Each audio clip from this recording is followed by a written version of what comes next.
Hello दोस्तों। आज हम पढ़ेंगे चैप्टर 2 कंट्रोल एंड कोऑर्डिनेशन। ये चैप्टर लाइफ प्रोसेसेस से थोड़ा अलग है लेकिन उतना हाई इंटरेस्टिंग है। चलो स्टार्ट करते हैं। सबसे पहले समझो कंट्रोल एंड कोऑर्डिनेशन होता क्या है।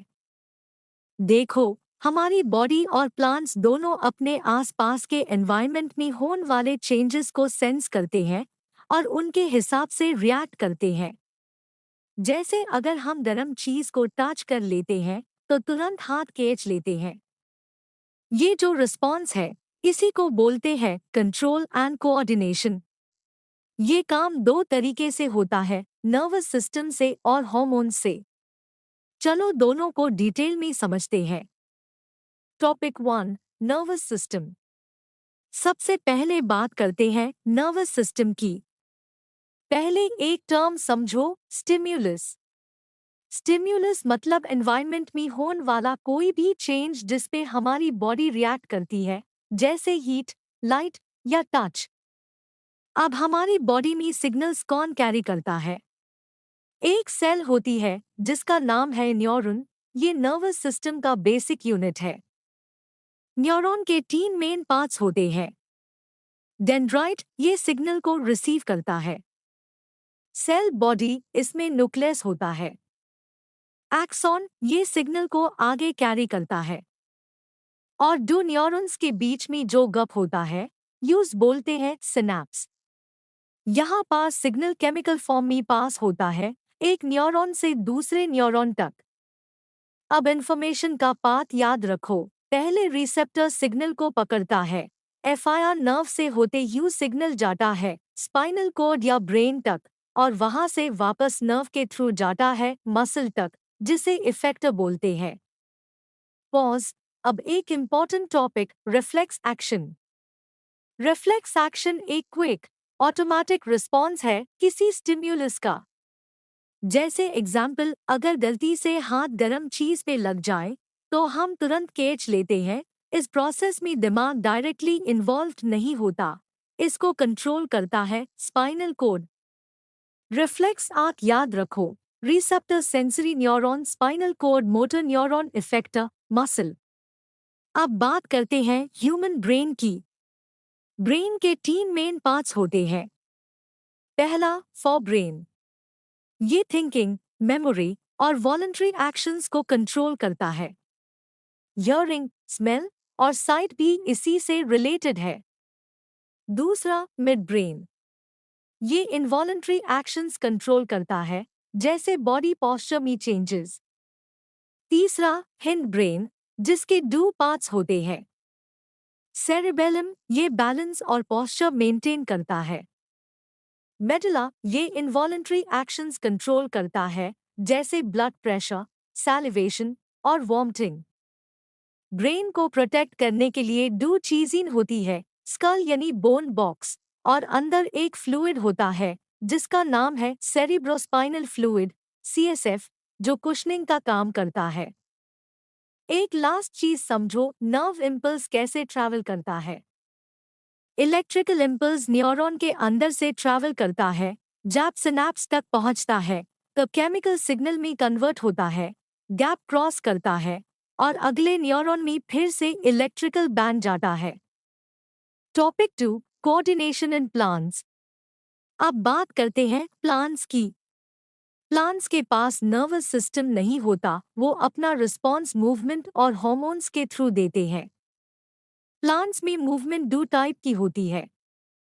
पहली, ग्रोथ डिपेंडेंट मूवमेंट्स, ये स्लो होती है क्योंकि ग्रोथ की वजह से होती है।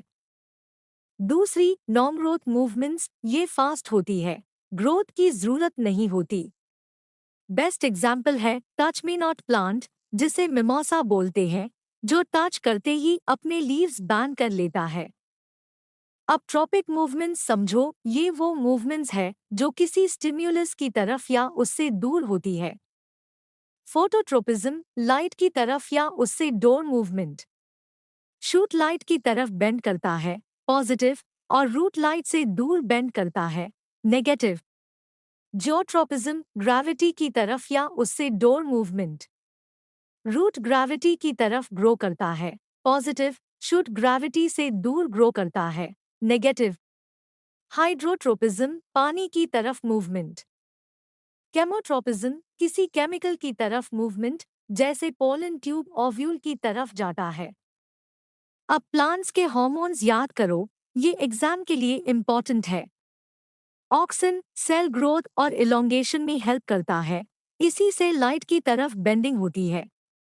जिबरेलिन स्टेम को ग्रो करने में हेल्प करता है। साइटोकिनिन सेल डिवीजन को प्रोमोट करता है।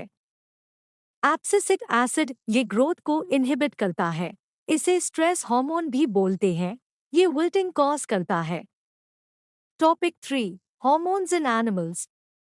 अब बात करते हैं एनिमल्स और इंसानों के हार्मोन्स की, जिसे एंडोक्राइन सिस्टम बोलते हैं। हार्मोन क्या होता है? ये एक केमिकल सब्सटेंस है जो एंडोक्राइन ग्लैंड्स बनते हैं। ये डायरेक्टली ब्लड में रिलीज होता है और किसी टारगेट ऑर्गन पे काम करता है। चलो इम्पॉर्टेंट ग्लैंड्स और उनके हार्मोन्स याद करते हैं। पिट्यूटरी ग्लैंड ग्रोथ हार्मोन बनती है, जो बॉडी की ग्रोथ कंट्रोल करता है। थायराइड ग्लैंड थायरॉक्साइन बनती है, जो मेटाबॉलिज्म रेगुलेट करता है, इसके लिए आयोडीन चाहिए होता है। पैंक्रियाज इंसुलिन बनाता है, जो ब्लड शुगर लेवल को कम करता है।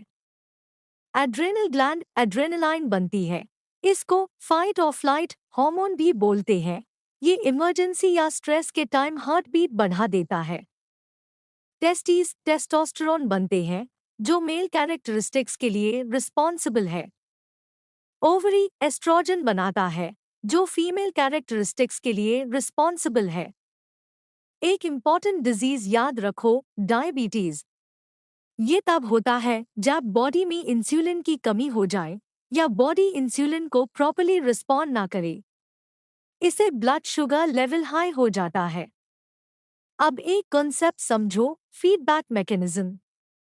हार्मोन लेवल्स बॉडी खुद रेगुलेट करती है फीडबैक के थ्रू। जैसे अगर शुगर लेवल बढ़ जाए तो पैंक्रियाज ज्यादा इंसुलिन रिलीज करता है, और जब शुगर नॉर्मल हो जाता है तो रिलीज रुक जाता है। Topic 4, nervous system versus hormonal system. अब दोनों सिस्टम का कंपैरिजन समझो, ये भी एग्जाम में पूछा जाता है।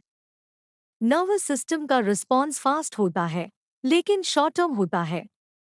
ये इलेक्ट्रिकल और केमिकल सिग्नल्स यूज करता है न्यूरॉन्स के थ्रू। हार्मोनल सिस्टम का रिस्पॉन्स स्लो होता है, लेकिन लॉन्ग लास्टिंग होता है।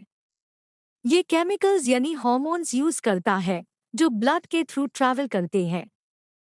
Outro revision. चलो अब जल्दी से रिवाइज करते हैं जो हमने आज पढ़ा। White heavy checkmark reflex action spinal cord control करता है, ब्रेन नहीं। व्हाइट हेवी चेकमार्क सिनैप्स मतलब दो न्यूरॉन्स के बीच का gap. White heavy checkmark auxin hormone phototropism cause करता है प्लांट्स में। White heavy checkmark insulin blood sugar control करता है, इसकी कमी से डायबिटीज होता है। White heavy checkmark cerebellum balance के लिए, मेडुला इनवॉलंटरी एक्शंस के लिए। बस इतना क्लियर हो गया तो control and coordination chapter solid हो गया है। अगर कोई डाउट हो तो कमेंट में जरूर पूछना। मिलते हैं अगले चैप्टर में।